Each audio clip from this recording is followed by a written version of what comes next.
Well, Dan, first of all, welcome to Newcastle United. How does it feel to be here, and what are your first impressions of your new place of work? Thank you. Delighted to be here. I came, first day was yesterday to the stadium and to meet some of the staff there. I've been down to the training ground this morning. Everyone's been really welcoming. It's been brilliant. Great first impressions. Just walking around the stadium, for example, the size of the place and the size of the club really hits home. So really excited and delighted to be here. What's been the most kind of significant thing about the club that sort of made you really want to be a part of it? Well, I've been in football for a long time and obviously come here with my opposition hat on at West Bromwich Albion and at Brighton. And just every time you come here, you just can't help but notice the passion, the enthusiasm of the supporters, the atmosphere within the ground, and it's just a monster of a football club. It's just a fantastic place to come and work with some wonderful people. And I suppose it was really the atmosphere and the passion, and from the away supporters as well. You know, wherever Newcastle had come to either Brighton or West Bromwich Albion, and just the noise and the enthusiasm for the game is just incredible. So that kind of passion about the place transmitted, even though you were coming here in different colours, I suppose, if you like, that was obvious to you even then? Oh, it was one of my favourite places to come, for sure. You knew you were obviously in for a tough game, and but the crowd made that really. And there's very few places that get the intensity of noise, and you guys are probably used to it because you see it all the time. But coming from as an opponent, it's a special place to come. It really was, and that was the sort of thing, and alongside the size of the club and the ambition of the owners, and where hopefully we can all go, was really attractive to me to hopefully be part of that week in, week out. I know some of the jobs you've done recently, I suppose most notably at Brighton and the FA. I guess you could categorise them as projects, if you like. Does this feel similar in a way, in the sense that there's long-term aims that are quite clear at the club? And if so, how do you kind of go about approaching that? Yeah, I think probably my role is a bit project-driven, really. It's to go in. I was first one at West Bromwich Albion to go in and do the job, and the chairman had said wasn't really sure how he wanted it to look, but try and build some infrastructure around recruitment, academy, medical, first team. Similar at the FA, because that was St George's Park. That was a new build, new training ground, if you like. And then Brighton, again, first technical director there, and they wanted to try and connect some of the strands across the club.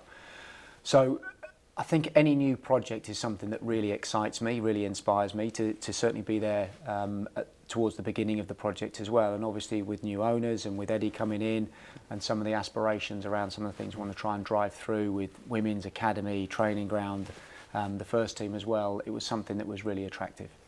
Obviously, you've come in as sporting director. Now, it's a newly created role. It's a new thing for the football club as well. For people who might not know too much about that, can you give us a little bit of insight into what your kind of remit might be and what that sort of job entails? Yeah, of course. At previous role, we tried to get all of the people that were doing the job into the same building and just sort of try and work through a qualification for technical directors, we called it at the time at the FA. And it was amazing because people came in, and I think we had something like 20 people in the room, and there was 12 different titles. Sporting director, technical director, director of football operations, director of football. It's a raft of different titles. We haven't really landed on one in this country yet, which is a lot more common in Europe, where people tend to get called the same name. But from a sporting director context, very similar to my role as technical director at my previous employment, is really, I always describe it as sitting in the middle of the wheel. So my job is to sit in the middle of the wheel and just connect via the spokes, if you like, the different departments of the club, and just try and align everything as best it possibly can. So, of course, there's Eddie from a men's first team point of view. There's Shola, who I met this morning from Prayer Alone. Steve Harper, I'm meeting on Thursday from an academy perspective. Steve Nixon, the doc from a medical point of view, just to try and make sure that we've got a cohesive way of working. We can pull all our resources together, have one plan to try and support the needs of the football club going forward. The women's team as well is something that took on at the FA and at Brighton. It's something I'm really passionate about as well. So just to try and really drive all of the football areas of the club, bring them all together, try and get everybody working to the same song, to the same vision, to the same mission, and try and get the club where we all want to be. You mentioned the women's team there, and I know that's something that the supporters obviously have a bit of an idea of.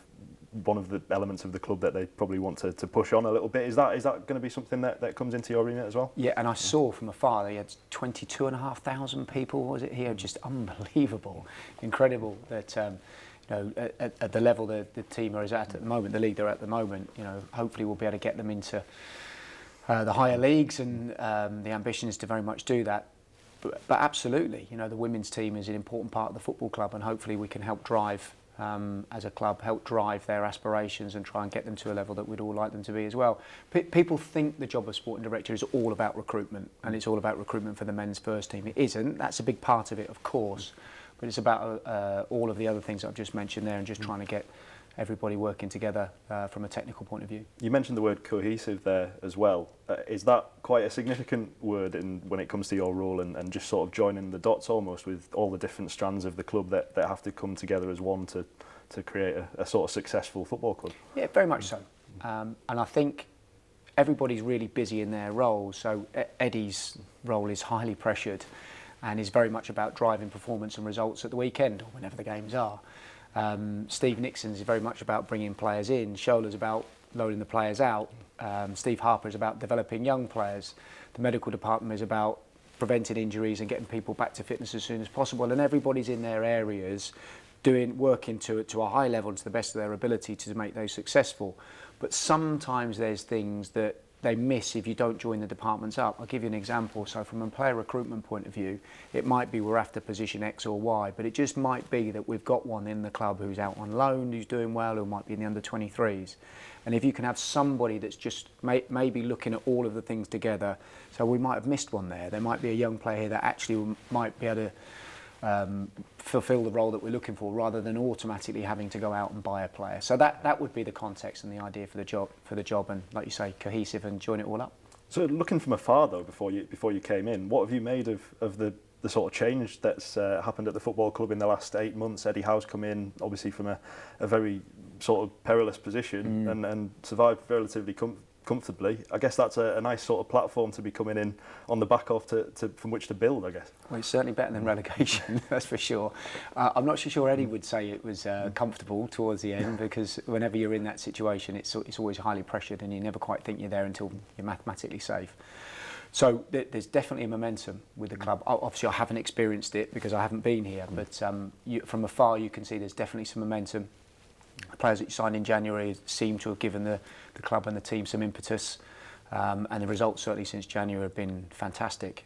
So Eddie and his staff have done a wonderful job, and the club, there seems to be a real sense of togetherness from afar, just about the way the first team has captured the supporters and the public's imagination and appetite and excitement for hopefully further seasons. Have you been able to have a chat with Eddie Howe yet? And if so, or if not, how excited are you to kind of get to work with him? Yes, so I've spoken to Eddie. He's away at the moment on holiday, but I have spoken to him. Obviously, it's been difficult for me leading up to this, so I haven't been able to have any conversations until officially I was given the go-ahead by the two clubs. But I've spoken to him several times since I've started, which is great. He's probably sick of me already. Tried to leave him alone a bit as well, because obviously he's on holiday with his family. I know Eddie previously, not really well. We've never worked together, but obviously from my previous roles and his previous roles, we've come across each other on a number of occasions. And he's a man I admire a lot and got a great deal of respect for, and he's certainly done a wonderful job at Bournemouth and a wonderful job here at Newcastle so far as well.